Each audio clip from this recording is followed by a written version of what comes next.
வணக்கம் நண்பர்களே, இந்த வீடியோவில் MTS 2019 ஓட கொஷின் பேப்பர் தான் நம்ம பார்க்க போகிறோம். MTS 2020 2020க்கான MTS எக்ஸாம் இப்போ அக்டோபர் 2021 நடக்க போகுது. அதுக்கான டேட்டும் ரிலீஸ் பண்ணிட்டாங்க. Before that previous year question paper ரொம்ப ரொம்ப முக்கியங்க, பார்த்து வச்சுக்கோங்க. என்னென்ன மாதிரி பேட்டர்னில் கேட்டிருக்காங்க, என்னென்ன டாபிக்லாம் கவர் பண்ணலாம் அப்படின்னு பாருங்கள். ஸோ நம்ம சேனலில் ஒவ்வொரு செக்ஷனாக ஒவ்வொரு ஷிஃப்ட்டில் கேட்கப்பட்ட ஈச் செக்ஷன் மொத்தமாக 4 செக்ஷன் இருக்குது. அந்த 4 செக்ஷன்லையும் செப்பரேட் வீடியோவை நம்ம போஸ்ட் பண்ணிகிட்ருக்கோம். வீடியோ ஃபுல்லாக பாருங்கள். யூஸ்ஃபுல்லாக இருந்துச்சுன்னா ஃப்ரெண்ட்ஸ்க்கெலாம் ஷேர் பண்ணுங்கள். மறக்காமல் நம்ம சேனலுக்கு சப்ஸ்கிரைப் பண்ணுங்கள். இந்த வீடியோவில் 2 ஆகஸ்ட்டில் செகண்ட் ஷிஃப்ட்டுக்கான கேள்விகள் தான் நம்ம பார்க்க போகிறோம். ஆல்ரெடி 2 ஆகஸ்ட்டுக்கான ஃபஸ்ட்டு ஷிஃப்ட்டுக்கான கொஷின்ஸ் எல்லாமே நம்ம பார்த்துருக்கோம். அதோட லிங்க் ரைட் கார்னரில் கொடுக்குறேன், செக் பண்ணி பாருங்கள். அண்ட் கீழே டிஸ்கிரிப்ஷன்லையும் பிளேலிஸ்ட் லிங்க் இருக்குது, செக் பண்ணி பாருங்கள். ஸோ வாங்க வீடியோக்குள்ளே போகலாம். ஃபர்ஸ்ட் கொஷின், செலக்ட் தி கரெக்ட்லி ஸ்பெல்ட் வேர்ட். ஸோ இந்த 4 ஆப்ஷன்லையும் பார்த்தோம்னா இந்த கரெக்ட்லி ஸ்பெல்ட் வேர்டு எப்பயுமே ப்ரொனவுன்சியேஷன் லெவலில் எல்லாமே ஒரே மாதிரி தான் இருக்கும். enthusiasm, enthusiasm, enthusiasm, enthusiasm. So pronunciation பார்த்தோம்னா எல்லாமே சேமாக தான் இருக்குது. பட் ஸ்பெல்லிங் அப்படின்னு பார்த்தோம்னா நம்ம ரிப்பீட்டடாக இங்கிலீஷ் வார்த்தைகளை தெரிஞ்சுக்கணும். அதே மாதிரி கிராமட்டிக்கல் எரர் சென்டென்ஸில் இல்லாமல் பார்த்தோம்னா நீங்கள் டெய்லியும் ஹிந்து பேப்பர் படித்தே ஆகணும். Hindu at least Hindu or anything, ஏதோ ஒரு இங்கிலீஷ் பேராகிராஃப், ஒரு நாவல் பேராகிராஃபாக இருக்கட்டும். நாவல் வேணாம், அது கொஞ்சம் சென்டென்ஸ் இதாக இருக்கும். பெட்டர் நீங்கள் ஹிந்து எடிட்டோரியல் படிக்கலாம், இல்லை வேறு ஏதாவது இங்கிலீஷ் நியூஸ் பேப்பர் இல்லை இங்கிலீஷ் ஆர்டிக்கல் ஏதாவது ஒரு 1 hour ஆர்எல்ஸ் ஒரு குறிப்பிட்ட ஒரு பேராகிராஃப் மட்டுமே நீங்கள் படிக்கலாம். அது கொஞ்சம் இம்ப்ரூவாக இருக்கும்.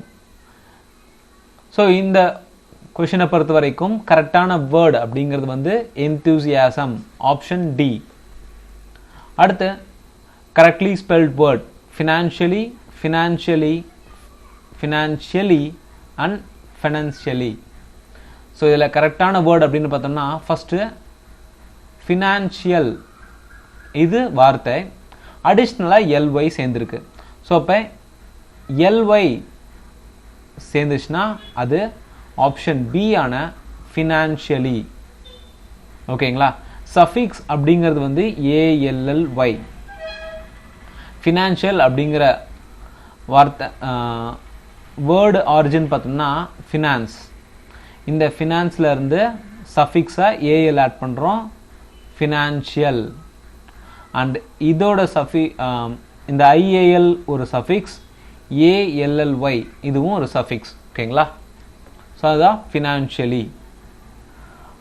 அடுத்து fill in the blanks. He dash is portrayed in the main hall. He hung, had hanged. So இதில் பார்த்தோம்னா ஒரு போர்ட்ரேட், ஒரு பிக்சர். ஓகேங்களா? இந்த ஒரு பிக்சரை அவன் மெயின் ஹாலில் மாட்டுறான். இது பாஸ்டில் தான் இருக்கு. ஸோ ஹேங் அப்படிங்கிற ஹேங் இதோட பாஸ்ட் டென்ஸ் அப்படின்னு பார்த்தோம்னா ஹங். ஸோ அப்போ நமக்கு இந்த ஹோல் சென்டென்ஸுமே பாஸ்ட் டென்ஸில் இருக்கிறனால நமக்கான option C. He hung his portrait in the main hall. ஒருவேளை ஒருத்தர் தூக்கில் போடுறாங்க அப்படின்னு வந்துச்சுன்னா அது பாஸ்ட் டென்ஸாக ஹீ வாஸ் ஹேங்க்டு, இது பாஸ்ட் டென்ஸாக இருக்கலாம். ஓகேங்களா? இந்த ஹேங் வேற, ஹங் இங்கே யூஸ் பண்ணுற வார்த்தை ஒவ்வொரு வார்த்தை டிஃப்ரெண்ட்டாக இருக்கும். அடுத்து ஒருவேளை இந்த இடத்துல ஹேங்ஸ் இந்த வார்த்தை இருக்கு அப்படின்னு பார்த்தோம்னா ரெண்டுமே நமக்கு கரெக்டான ஆப்ஷன் தான். ஏன் அப்படின்னா ஹீ அப்படிங்கிறது சிங்குலர், ஹீங்கிறது சிங்குலர். அப்போ நமக்கு சிங்குலர் வேர்பான ஹேங்ஸ் கரெக்டான ஆப்ஷனாக இருக்கும். ஸோ இந்த ஹேங்ஸ் அப்படின்னு போட்டாலும் நமக்கு ஒரே மீனிங் தான் தரும் அண்ட் சென்டென்ஸும் கரெக்ட் தான். இது ஆப்ஷனில் இல்லாதனால நம்ம ஹங் அப்படிங்கிறத செலக்ட் பண்ணுறோம். அடுத்து ஒரு filling the blanks. My teacher is the dash of all, kinder, kindly, kindest, kind. So இதில் பேஸ் வார்த்தை அப்படின்னு பார்த்தோம்னா கைண்டுங்கிற வார்த்தை தான் நமக்கு 4 டிஃப்ரெண்ட் தான் இருக்குது. My teacher is the dash of all. இந்த ஆல் அப்படிங்கிறது வந்து மற்றவங்களை விட, மற்ற எல்லாரையுமே விட அவங்க ரொம்ப கைண்டாக இருக்காங்க அப்படிங்கிறது. ஸோ அப்போ நமக்கான டிகிரியும் வந்து ஹையர் டிகிரி வேர்டாக தான் இருக்கணும். இதை நம்ம சூப்பர்லேட்டிவ் டிகிரி அப்படின்னு சொல்லுவோம். ஸோ இதில் சூப்பர்லேட்டிவ் டிகிரி அப்படின்னு பார்த்தோம்னா கைண்டஸ்ட், கம்பேரிட்டிவ் டிகிரி வந்து கைண்டர். நமக்கு இங்கே ஆப்ஷனில் சூப்பர்லேட்டிவ் தான் நமக்கு தேவை. So option C is the correct answer. I am dash of winning the competition. Confident, resistant, pertinent, reliant. Reliant அப்படிங்கிறது வந்து எதோடையாவது டிபெண்டண்ட்டாக இருக்கிறது. டிபெண்டன்ட் ஆன் எதுலையாவது நம்ம டிபெண்டண்ட்டாக இருந்தோம்னா அதை ரிலையண்ட் அப்படின்னு சொல்லுவோம். அண்ட் பெர்டினன்ட் அப்படிங்கிறது வந்து ஒரு குறிப்பிட்ட விஷயத்தோட ரிலவெண்ட்டாக இருக்கிறத pertinent, relevant to a particular matter. And ரெசிஸ்டன்ட்ங்கிறது வந்து அப்போஸ் பண்ணுற மாதிரி. அண்ட் கான்ஃபிடென்ட், நான் இந்த காம்படிஷனில் வின் பண்ணுவேன், நான் கான்ஃபிடென்ட்டாக இருக்கேன். ஸோ அப்போ எனக்கான ஆன்சர் பார்த்தோம்னா I am confident of winning the competition. I am confident of winning the competition. மற்ற எந்த ஆப்ஷன் போட்டாலும் அது சென்டென்ஸ் கரெக்டான இதாக இருக்காது, மீனிங் தராது. நெக்ஸ்ட் ஒரு filling the blanks. The bullet struck a wall and was dashed from its course. Twisted, crashed, deflected, reflected. So இப்போ ஒரு புல்லட் ட்ராவல் பண்ணி வந்துட்டுருக்கு. இது ஒரு வாலில் இடிச்சு, bullet struck a wall and was dash from its course. So இது ஒரு ஸ்ட்ரெயிட் வேல போகிறத நம்ம கோர்ஸ் அப்படின்னு சொல்லுவோம். ஸோ ஒரே டைரக்ஷனில், எந்த ஒரு டைரக்ஷனில் போதோ அதை கோர்ஸ் அப்படின்னு சொல்லுவோம். அந்த கோர்ஸ் அப்படிங்கிறது வந்து சேஞ்ச் ஆகிற மீனிங்கில் தானே வருது. அப்போ எனக்கு ஒரு புல்லட் அந்த வாலில் படுதுன்னா அது எனக்கு ட்விஸ்ட் ஆகுமா? ஆகாது. ட்விஸ்ட் அப்படிங்கிறது வந்து பெண்ட் ஆகிறது அப்படின்னு அர்த்தம். அண்டு கிராஷ் அப்படிங்கிறது வந்து இடிச்சு போகிறது. பட் ஆனால் எனக்கு வந்து dash was from its course, அந்த கோர்ஸ்லேருந்து நகர்ந்து போகுது அப்படிங்கிற மாதிரி தான் சொல்கிறாங்க. இந்த ஸ்ட்ரெயிட் லைனில் வர்றது எனக்கு வேறு டைரக்ஷனில் போகுது அப்படின்னு தான் சொல்கிறாங்க. அப்போ கிராஷ்ட் எனக்கான ஆன்சர் கிடையாது. அண்டு ரிஃப்ளெக்டடுங்கிறது அர்த்தம் பார்த்தோம்னா திரும்பி வர்றது. ஸோ ரிஃப்ளெக்டட் வந்து இப்படி போயிட்டு ரிட்டர்ன் வர்றது தான் நம்ம ரிஃப்ளெக்டட் அப்படின்னு சொல்லுவோம். அண்ட் இந்த ஆப்ஷனும் கிடையாது. ஸோ எனக்கான ஆன்சர் டிஃப்ளெக்டட். இது டைரக்ஷன் வந்து சேஞ்ச் ஆகுது, டீவியேட் ஆகுது அப்படிங்கிறது தான் அர்த்தம். ஓகேங்களா? ஸோ டீவியேட் ஆகி எனக்கு வேறு டைரக்ஷன், ஸ்ட்ரெயிட்டாக போயிட்டு இருந்தது வாலில் பட்டு டைரக்ஷன் சேஞ்ச் ஆகுது. எ bullet struck a wall and was deflected from its course.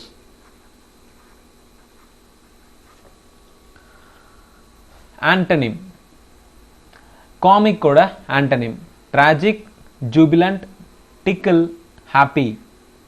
tragic அப்படிங்கிறதே பார்த்தோம்னா, ஸோ ஃபர்ஸ்ட் காமிக் அப்படிங்கிறது பார்க்கலாம். காமிக் அப்படிங்கிறது வந்து நம்ம காமிக் புக்லாம் படிப்போம், அதில் அதிகமான ஜோக்ஸ் தானே இருக்கும். அப்போ இது வந்து ஒரு ஃபன்னியானது தானே. இப்போ எனக்கான காமிக்குங்கிற அர்த்தம் வந்து ஃபன்னி. ஸோ இதில் ஹாப்பி சேம் சினானிமாக இருக்குமா? ஸோ எனக்கு இது கிடையாது. டிக்கிள் அப்படிங்கிறது நம்ம உடம்பை தொட்டால் கூசும் இல்லைங்களா, அந்த டிக்கிள் கிச்சிச்சு முட்டுறது அந்த மாதிரி. இது டிக்கிள் எனக்கான கரெக்டான ஆன்சரும் கிடையாது.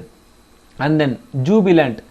ஜூபிலண்ட் அப்படிங்கிறது ஒருத்தர் ரொம்ப சந்தோஷமாக இருக்காங்க, எக்ஸ்ட்ரீம் ஜாய், அவங்களோட ரொம்ப சந்தோஷமான ஒரு விஷயத்த இல்லை ஃபீலிங் ஹாப்பியான விஷயத்த ஒருத்தங்கிட்ட ஷேர் பண்ணுறாங்கன்னா அது ஜூபிலண்ட் அப்படின்னு அர்த்தம். ட்ராஜிக் அப்படிங்கிறது எனக்கான ஆப்போசிட் வார்த்தை. பிகாஸ் ட்ராஜிக் அப்படிங்கிறது வந்து ஏதோ ஒரு பிரச்சனை அந்த மாதிரி ஒரு சீரியஸான விஷயம் அப்படிங்கிறது தான் ட்ராஜிக்குங்கிற அர்த்தம்.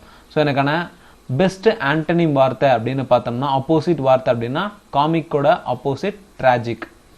சினானிம்னு பார்த்தோம்னா ஃபன்னி ஆர் ஹாப்பி. இதில் பார்த்தோம்னா ஹாப்பி.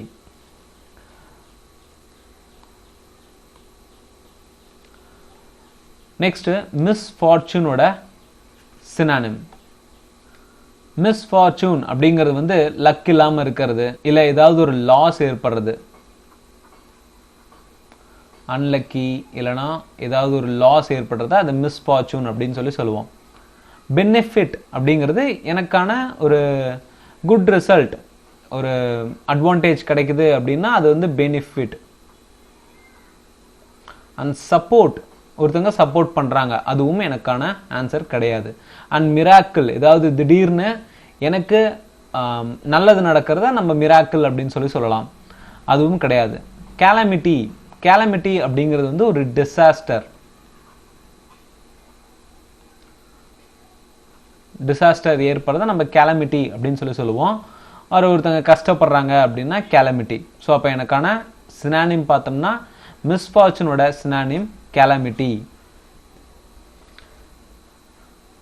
நெக்ஸ்ட் ஒரு சினானிம் கண்டுபிடிக்க சொல்லியிருக்காங்க, கேப்பபிள்.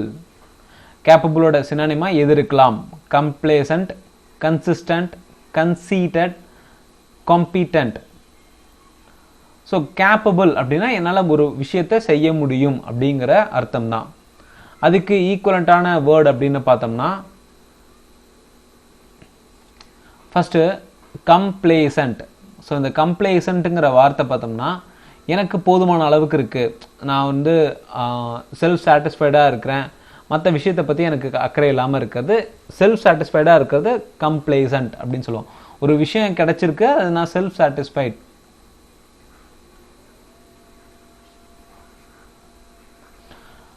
ஸோ எனக்கான மீனிங் இது கிடையாது. அடுத்து கன்சிஸ்டன்ட் அப்படிங்கிறது பார்த்தோம்னா ஒரு விஷயத்த ரெகுலராக செய்யறது, ரெகுலராக ஒரு விஷயத்த செஞ்சுட்டே இருந்தோம்னா அது கன்சிஸ்டன்ட் அப்படிங்கிறது. கன்சீட்டட், கன்சீட்டட் வந்து தன்னை பற்றி தானே பெருமையாக பேசிக்கிறது கன்சீட்டட்.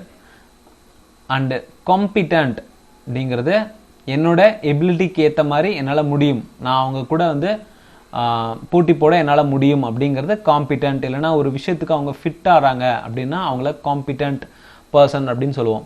ஸோ அப்போ கேப்பபிளும் காம்பிட்டன்ட்டும் எனக்கான சேம் மீனிங்காக தருது. அப்போ எனக்கோட ஆன்சர் கம்பீட்டன்ட். இன்எக்ஸ்பென்சிவோட ஆண்டனிம். ஸோ எக்ஸ்பென்சிவ்னா எனக்கான பொருள், அதாவது ஒரு பொருளோட விலை ரொம்ப அதிகமாக இருக்குது, எக்ஸ்பென்சிவாக இருக்குது அப்படிங்கிறது. இன்எக்ஸ்பென்சிவ்னா அது சீப்பாக இருக்குது அப்படிங்கிற அர்த்தம். ஸோ இப்போ ஆப்ஷன் பார்த்தோம்னா popular, dear, reasonable, liberal. So dear அப்படிங்கிறதுக்கு அர்த்தமே பார்த்தோம்னா ப்ரீசியஸ். ஓகேங்களா? டியர் அப்படின்னா டியர் சார், டியர் மேடம் அப்படின்னு சொல்லுவோம் இல்லைங்களா? அதாவது ப்ரீசியஸ் இல்லைன்னா ஹை வேல்யூடு பர்சனை நம்ம அந்த மாதிரி டியர் சார், டியர் மேடம் அப்படின்னு சொல்லுவோம். ஸோ ரொம்ப மதிக்கத்தக்க இடத்துல இருக்கக்கூடியது. ஸோ அப்போ இதுக்கான ஆப்போசிட் வார்த்தை அப்படின்னு பார்த்தோம்னா டியர். இன்எக்ஸ்பென்சிவோட antonym word dear. A book of names and address. இது வந்து ஒரு one word substitution. A book of names and address. Directory, dictionary, diary, journal. A book of names. So book of names வரும்போது நம்ம dictionary select பண்ணுறதுக்கான வாய்ப்புகள் இருக்குது. But இங்கே a book of names and address சொல்லியிருக்காங்க. அப்போ அட்ரஸ்னா ஒரு பர்சனோட அட்ரஸும் அவங்களோட விலாசமும் இருக்குது. அப்போ அது டைரக்டரியாக இருக்குமா? டெலிஃபோன் டைரக்டரி இருக்குல்ல, அதனால் டெலிஃபோன் டைரக்டரியில் ஒருத்தரோட பேரும் இருக்கும், அவங்களோட அட்ரஸும் இருக்கும். அண்ட் டைரிங்கிறது வந்து நம்ம ரெகுலராக ஒரு புக் மாதிரி நம்ம பர்சனல் யூஸ்க்காக யூஸ் பண்ணுறதாகட்டும், இல்லை வேறு ஏதாவது பர்பஸ்க்காக. ஜேர்னல் அப்படிங்கிறது ஒரு பர்டிகுலர் சப்ஜெக்டை பற்றி எழுதுறது, ஒரு ஆர்டிக்கல் மாதிரி எழுதுவாங்க, அது ஜேர்னல். எனக்கான கரெக்டான ஆன்சர் வந்து டைரக்டரி. அதுதான் a book of names and addresses. நெக்ஸ்ட்டும் ஒரு one word substitution. A building where an audience sits. Aizawl, auditorium, gymnasium, hanger. ரொம்ப ஈஸி. ஆடியன்ஸ் அதிகமாக உட்கார்ற இடம் அப்படின்னு பார்த்தோம்னா எனக்கான பிளேஸ் ஆடிட்டோரியம். ஆடிட்டோரியம் ஒரு பில்டிங், அதில் ஆடியன்ஸ்லாம் உட்காந்து எனிதிங் மேட்ச் எனிதிங் ஏதாவது ஒன்று பார்ப்பாங்க. அண்ட் ஐசல் அப்படிங்கிறது பார்த்தோம்னா 2 சீட் இருக்கு இல்லைங்களா, ரோ ஆஃப் சீட்ஸ். ஸோ இந்த ஆடிட்டோரியம்லேயே 2 சீட் இருக்குன்னா அதுக்கு நடுவில் ஒரு வழி இருக்கும். ஸோ இன்பிட்வீனில் ஒரு passage between 2 seats, 2 row of seats. So 2 ரோக்கு நடுவில் நம்ம நடந்து போவோம் இல்லைங்களா, சின்னதாக ஒரு பேசேஜ் இருக்கும். அந்த பேசேஜ் தான் நம்ம ஐசல் அப்படின்னு சொல்லுவோம். அண்ட் ஜிம்னாசியம், ஜிம்னாசியம் அப்படிங்கிறது ஜிம்னாஸ்டிக் பர்சன்ஸ் எங்கே எக்ஸசைஸ்லாம் பண்ணுறாங்களோ அது அந்த ரூம் வந்து ஜிம்னாசியம். அண்ட் ஹேங்கர் வந்து க்ளோத்ஸை நம்ம ஹேங் பண்ணி வைப்பீங்களா, துணியை மாட்டி வைக்கிற ஒரு கொக்கி, அதுதான் hanger. Over my dead body, இது வந்து ஒரு இடியம் வார்த்தை. ஓவர் மை டெட் பாடிக்கான மீனிங் என்னன்னு பார்த்தோம்னா threatening to kill oneself, inheriting to fortune, opposing something fiercely, erecting a gravestone. So இது தமிழில் பார்த்தோம்னா என் பொணத்து மேலே அப்படின்னு அர்த்தம் வரும். அதாவது இப்போ ஏதாவது நம்ம ஒரு விஷயம் எடுக்கிறோம்னா ஃபேமிலியே நம்ம திட்டுவாங்க, ஏதாவது பண்ணுறதா இருந்தால் என் பொணத்தை தாண்டி போய் பண்ணுறா அப்படின்னு. ஸோ அப்போ என்ன வருது, அவங்க ரொம்ப அப்போஸ் பண்ணுறாங்க, ஒரு விஷயத்த நான் செய்யாமல் தடுக்கிறாங்க. அப்போ எனக்கான அர்த்தம் என்ன இருக்கும், அப்போசிங் சம்திங் ஃபியர்ஸ்லி. ஃபியர்ஸ்லி அப்படிங்கிறது ரொம்ப கோவத்தோட ரொம்ப அப்ஜெக்ஷனோட ஒரு விஷயத்தை தடுத்தாங்கன்னா அது அந்த விஷயத்த நான் வந்து ஓவர் மை டெட் பாடி அப்படின்னு நான் மென்ஷன் பண்ணலாம். ஓகேங்களா, அப்போ ஓவர் மை டெட் பாடிக்கு மீனிங் பார்த்தோம்னா opposing something fiercely. To end in smoke, இது ஒரு இடியம் வார்த்தை. இதுக்கான மீனிங் அப்படின்னு பார்த்தோம்னா to not agree to do something, to come to nothing, to do one's duty well, to be the cause of a quarrel. Quarrel அப்படின்னா ஒரு பிரச்சனைனா சண்டை போடுறது. ஓகேங்களா, டு எண்ட் இன் ஸ்மோக் இதுக்கான அர்த்தம்னு பார்த்தோம்னா ஒரு விஷயத்தை நம்ம தேடி அலைகிறோம், பட் ஆனால் அங்கே ஒன்றுமே இல்லை அப்படின்னா அது எண்ட் இன் ஸ்மோக். ஸோ அப்போ நம்ம ஒரு விஷயத்தை தெரியாத அங்கே ஒன்றுமே இல்லை. அப்போ எனக்கான மீனிங் பார்த்தோம்னா டு கம் டு நத்திங். ஒரு விஷயத்தை நான் தேடி போகிறேன், பட் அந்த விஷயமே அங்கே கிடையாது, நான் வேஸ்ட்டாக தான் ஒரு இடத்த நான் சர்ச் பண்ணிட்டு இருந்தேன் அப்படின்னு மீனிங் தான் to come to nothing. Rakesh is foolish to set such things. இதில் எனக்கு எந்த இடத்துல எரர் இருக்குது? ஸோ சென்டென்ஸ் எரர் ரொம்ப ரொம்ப இம்பார்ட்டண்டான topic. Rakesh is foolish to set such thing. To செட்ல இருக்கா, such thing, Rakesh is foolish. So இதில் பார்த்தோம்னா எனக்கு Rakesh is foolish to set சம்திங்கில் எரர் இருக்குது. ஏன்னா இந்த இடத்துல டு சே சம்திங் தான் வரும், அதாவது 2 + verb 1 ஃபார்ம் தான் நான் யூஸ் பண்ணியிருக்கோம். பட் இங்கே செட் யூஸ் பண்ணியிருக்காங்க, அப்போ அது எரர்.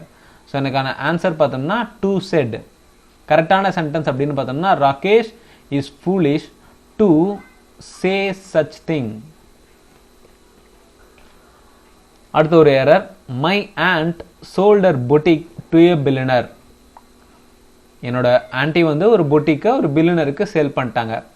இதில் என்ன எரர் இருக்குது பார்த்தோம்னா my aunt to a billionaire sold her boutique. So இந்த சென்டென்ஸ் வந்து என்னோட ஆன்டி சேல் பண்ணிட்டாங்க. ஸோ பாஸ்ட் டென்ஸ் வேர்ப் ஃபார்ம்லும் எனக்கு கரெக்டாக இருக்குது.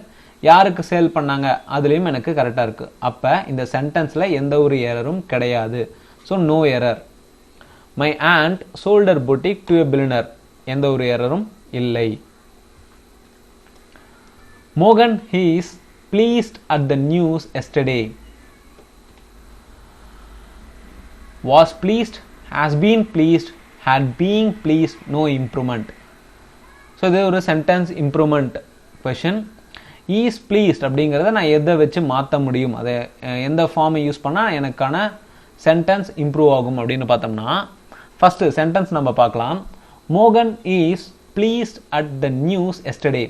ஸோ இங்கே எஸ்டர்டேன்னு வரும்போது அப்போ எனக்கான சென்டென்ஸ் பாஸ்ட் டென்ஸா? ஸோ எனக்கு என்ன வரும்? ஈஸ்க்கு பதிலாக வாஸ் வருமா? ஸோ அப்போ ஆன்சர் வந்து was pleased at the news yesterday. Simple. ஒரு சென்டென்ஸ் இம்ப்ரூவ்மெண்ட் கொஸ்டின். நெக்ஸ்டும், the doctor has reassured me that the operation was a routine one. ஓகேங்களா? had reassured me, is reassured me, no improvement. So எனக்கான எந்த ஆப்ஷனை நான் select பண்ணால் sentence improve ஆகும் அப்படின்னு பார்த்தோம்னா, the doctor has reassured me that the operation was a routine one. இது ருட்டீனாக நடக்கக்கூடிய ஒரு ஆப்ரேஷன் தான், எந்த ஒரு ப்ராப்ளமும் இல்லை அப்படின்னு சொல்லி சொல்கிறாங்க. அப்போ இது வந்து பாஸ்ட் டென்ஸில் தான் வருது. Has past tense. ஓகேங்களா? அப்போ எனக்கு வேர்ப் அப்படிங்கிறது பாஸ்டில் தானே இருக்கணும். பட் ரீஅஷ்யூர் அப்படிங்கிற வார்த்தை எனக்கு பேஸ் ஃபார்மில் தான் இருக்குது. அப்போ நான் ரீஅஷ்யூர்டு அப்படின்னு யூஸ் பண்ணலாமா பாஸ்ட் டென்ஸில்? ஸோ இங்கே பார்த்தோம்னா ஹேஸ் அப்படிங்கிறது எனக்கு யாரை குறிக்குது அப்படின்னு நான் பார்க்கணும். இங்கே எனக்கு அந்த டாக்டரை மட்டும்தான் குறிக்குது. he, she, it. he, she, itக்கு மட்டும்தான் எனக்கு ஹேஸ் நான் யூஸ் பண்ண முடியும் ஒரு சென்டென்ஸில். இங்கே எனக்கு டாக்டர் ஸ்பெசிஃபிக்காக ஒரு பர்சனை மென்ஷன் பண்ணிட்டாங்க. அப்போ எனக்கு ஹேஸ் யூஸ் பண்ணக்கூடாது. ப்ளஸ் என்னோட சென்டென்ஸ் பாஸ்டில் இருக்குது. அப்போ ஆப்ஷனில் பார்த்தோம்னா had reassured me, இது எனக்கான correct form. had reassured me that the operation was a routine one. Who can prevent you from getting married now that you are within age? So இதுதான் எனக்கான வார்த்தை. இந்த வார்த்தைக்கு என்னோட இம்ப்ரூவ்மெண்ட், சென்டென்ஸ் இம்ப்ரூவ்மெண்ட் ஆப்ஷன் பார்த்தோம்னா on, of, in. No improvement. Who can prevent you from getting married now that you are within age? So இதில் எனக்கான improvement அப்படின்னு பார்த்தோம்னா வித்தின் ஏஜுக்கு பதிலாக எந்த வார்த்தை யூஸ் பண்ணலாம்? On age, of age, in age. இங்கே ஒரு ஸ்பெசிஃபிக் பீரியட் ஆஃப் டைமை மென்ஷன் பண்ணுறாங்க. அவன் மேரேஜ் பண்ணுறதுக்கான ஏஜ் வந்துருச்சு, இதுக்கப்புறம் அவனை ஒருத்தங்க ரெஸ்ட்ரிக்ட் பண்ண முடியாது, அவங்க டெசிஷன் தான், அதை அவங்களோட மேரேஜை யாரும் தடுக்க முடியாது அப்படிங்கிற மீனிங் தான். அப்போ இங்கே டைமை மென்ஷன் பண்ணுறாங்க. டைம்னு மென்ஷன் பண்ணும்போது எனக்கான வார்த்தை வித்தின்ல இல்லாமல் ஆஃபில் தான் இருக்கணும். ஆஃப் அப்படிங்கிறது, ஆஃப் போட்டு ஏதாவது ஒரு வார்த்தை வருதுன்னா அது எனக்கான ஒரு குறிப்பிட்ட பீரியட் ஆஃப் டைமை மென்ஷன் பண்ணுதுன்னு அர்த்தம். அப்போ யூ ஆர் ஆஃப் ஏஜ். ஓகேங்களா? ஸோ ஆஃப் தான் வந்து எனக்கான கரெக்டான option. Error. All the students is done better this year. All the students is done better this year. இதில் எரர் எங்கே இருக்குது அப்படின்னு பார்த்தோம்னா, இந்த சென்டென்ஸ் அப்படின்னு பார்த்தோம்னா நமக்கு சென்டென்ஸ் பாஸ்டில் இருக்குது. Sorry, present participle.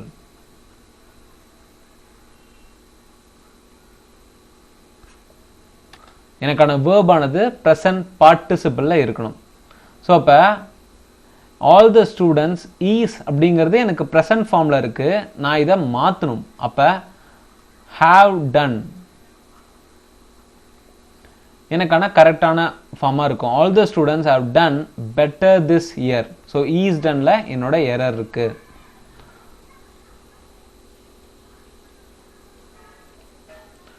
ஏன்னா எனக்கான சப்ஜெக்ட் அப்படிங்கிறது வந்து ஆல் த ஸ்டூடெண்ட்ஸ் அப்படிங்கிறது என்னோட சப்ஜெக்ட். என்னோட சப்ஜெக்ட் ப்ளூரல் ஃபார்மில் இருக்கு. ஈஸ் அப்படிங்கிறது வேர்ப் எனக்கு கரெக்டான ஃபார்மாக கிடையாது. ஸோ நான் யூஸ் பண்ணக்கூடியது have done.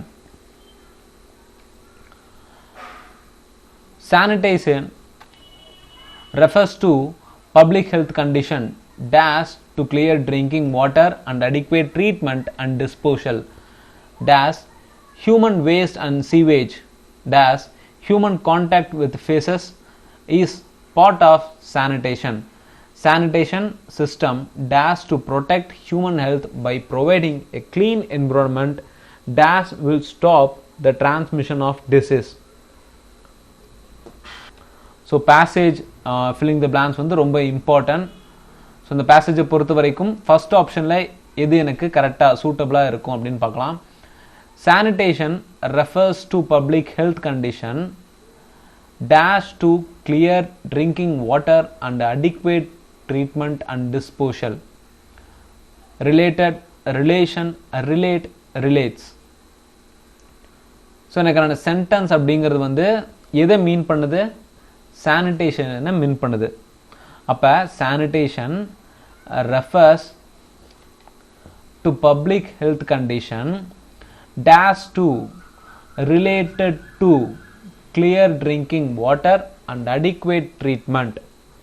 Related to clear drinking water and adequate treatment. And disposal dash human waste. Disposal with use பண்ணலாமா? மீனிங் வரல. In disposal in. No. Disposal of. ஸோ அப்போ disposal of human waste. Of அப்படிங்கிறது வந்து ஏதாவது ஒரு திங்கோட ரிலேஷன் இருக்கிறத நம்ம ஆஃப் யூஸ் பண்ணலாம். ஓகேங்களா? அப்போ of human waste and sewage.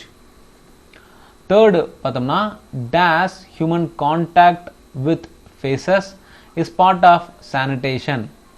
ஹாம்பரிங், prohibiting, facilitating, preventing. இதில் நான் இந்த ஃபேஸஸ் அப்படிங்கிறது கழிவுகள், இது கூட ஹியூமனுக்கான கான்டாக்ட் இருக்கக்கூடாது அப்படிங்கிறது தான் இந்த சென்டென்ஸில் வர வேண்டியது.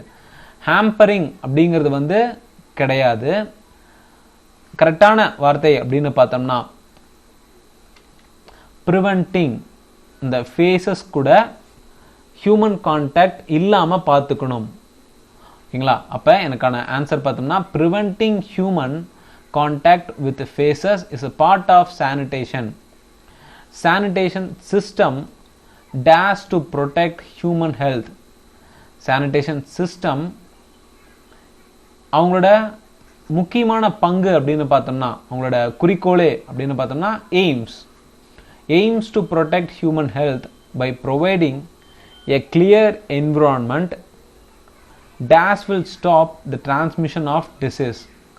Providing a clear environment,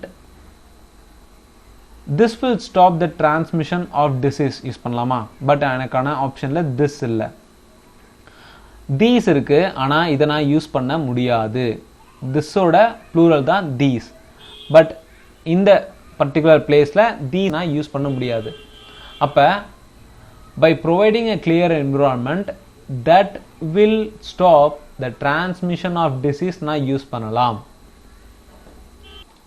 ஏன்னா நான் இங்கே எதை மென்ஷன் பண்ணுறேன்? சானிடைசேஷனை ரிலேட்டடாக மென்ஷன் பண்ணுறேன். அப்போ எனக்கான கிளியர் என்விரான்மெண்டல் கிடைச்சா நான் எதை தடுக்க முடியும்னா டிரான்ஸ்மிஷன் ஆஃப் டிசீஸை தடுக்க முடியும். ஒரு ரிலேஷன் ஏற்படுது. அப்போ நான் தட்டை யூஸ் பண்ணால் அது எனக்கான கரெக்ட் ஆப்ஷனாக இருக்கும். A clear environment that will stop the transmission of disease. So English செக்ஷனில் இருக்க 25 கொஷினுமே இந்த வீடியோவில் நம்ம பார்த்துருக்கோம். 2 ஆகஸ்ட் ஷிஃப்ட் 2க்கான கேள்விகள். வீடியோ யூஸ்ஃபுல்லாக இருந்துச்சுன்னா உங்கள் ஃப்ரெண்ட்ஸ்லாம் ஷேர் பண்ணுங்கள். மறக்காமல் நம்ம சேனலுக்கு சப்ஸ்கிரைப் பண்ணுங்கள். எந்த ஒரு கருத்துக்கள் இருந்தாலும் கீழே கமெண்ட் செக்ஷனில் சொல்லுங்கள். தேங்க்யூ ஃபார் வாட்சிங்.